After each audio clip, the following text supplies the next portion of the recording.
Jadi hari ini kami sudah tuntas mengadakan pemeriksaan semua hakim dan bahkan ketua, diakhiri dengan pemeriksaan kembali ketua, konfirmasi, mendengarkan pembelaan dirinya tadi terakhir. Jadi satu-satunya yang kita periksa 2 kali ya Pak Ketua. Pertama karena banyak, 15 tuh yang melaporkan dia. Yang kedua dia sudah dipanggil untuk yang pertama, kemudian yang terakhir hari ini. Lalu di samping itu juga panitra sudah ya dengan informasi bukti-bukti termasuk administrasi CCTV sudah kita tonton semua, dan semua pelapor sebanyak 21 ya, semuanya udah kita dengar. Nah akhirnya kami sudah rapat intern. Kita sudah buat kesimpulan, tinggal dirumuskan menjadi putusan dengan pertimbangan yang mudah-mudahan bisa menjawab semua isu. Jadi semua laporan itu kan berisi tuduhan-tuduhan, itu satu persatu, mudah-mudahan nanti terjawab semua dengan bukti, kontra bukti, ya kan? Ada yang menuduh gini, jawabannya begini, itu nanti dibahas dalam putusan. Mungkin putusannya tebel, jadi nggak usah dibaca semua. Nanti putusan dibacakan hari Selasa jam 4. Sesudah jam 1 ada sidang pleno di MK. Nah, jadi nanti kita nggak di sini, di gedung yang sana, supaya bisa memuat hadirin yang lebih banyak. Jadi saudara-saudara bisa hadir di gedung sana. Nah itu aja. Pak, apakah ada kemungkinan itu soal Pak? sanksi masing-masing. Oh termasuk. Pak, apakah ada nanti hasilnya ada kemungkinan menganulir hasil putusan 90? Ya besok ada jawabannya. Ya nanti Sanksi semua tertulis. terberatnya apa, Pak? Iya itu besok dibacakan. Jangan tanya dulu. Jangan tanya dulu. Penjelasan Pak Ketua tadi kira-kira memengaruhi kesimpulan Pak Jimli dan Hakim MK sebelumnya tidak? Kan sebelumnya Iya sudah semuanya kan jadi fakta-fakta yang kita pertimbangkan. Prof, Ya. tadi disebutkan Pak Anwar alasan MK tidak dibentuk permanen salah satunya mempertimbangkan usulan Prof Jimli. Ya nanti dijelasin di putusan itu.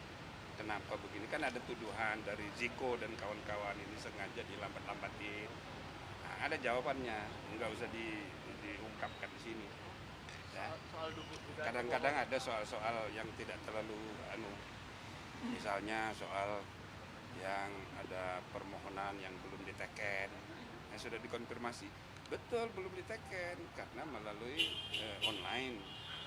Nah tapi di rapat konfirmasi, di rapat panel memeriksa pendahuluan, nah itu sudah diperbaiki.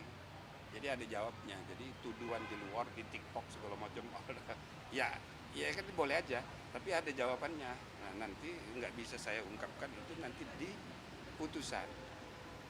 perkara 141 yang diajukan Universitas NU itu jadi pertimbangan nggak sih Prof? Hah?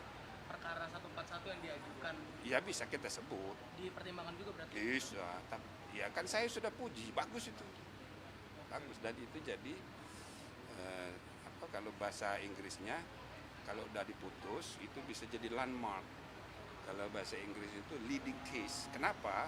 Baru pertama kali ada permohonan pengujian undang-undang yang baru diputus, dikabulkan oleh MK, yang baru berubah setelah putusan MK, diuji lagi. Lalu dengan hak ingkar dari pemohon untuk tidak diperiksa oleh hakim tertentu, maka jumlah hakim yang dia minta itu cuma 8 yang akan memeriksa, ya kan?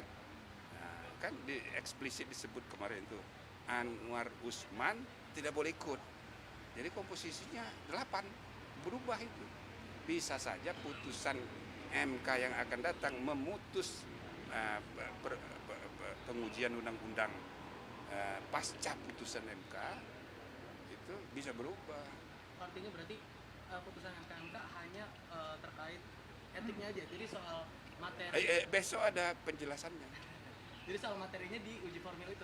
Uji material itu? Bukan begitu, besok didengar aja. Pak, ini nggak mungkin dipercepat ya Pak putusannya? Itu sudah kita percepat ini. Tanggal 7, itu aja ada yang persoalkan. ini kenapa dipercepat? Ya namanya orang berbeda pendapat kan, dari semua hal bisa dilihat dari sudut pandang masing-masing. Padahal niat kita untuk menciptakan kepastian. Karena tanggal 8 itu kesempatan untuk perubahan pasangan capres. Jadi sebelum tanggal 8 kita udah putus. Nah Pak Denny kan minta supaya ada putusan provisi. Nah dengan adanya percepatan putusan final itu kan nggak perlu ada provisi lagi. Provisi itu keputusan sementara untuk menunda KPU jangan menjalankan proses pemilu sepanjang menyangkut ketentuan putusan MK. Kan mintanya begitu, namanya putusan provisi. Tapi dengan kita percepat tanggal 7 nggak perlu lagi permintaan itu. Nah, itu gunanya. Jadi sudah dipercepat. Ya cukup ya. Satu lagi Prof, kan KPU kan merevisi. Nggak, saya mau ke Makassar nih, mau berangkat. Berarti per orang atau gimana, Pak? Putusannya nanti per orang. Per orang, Pak? Iya.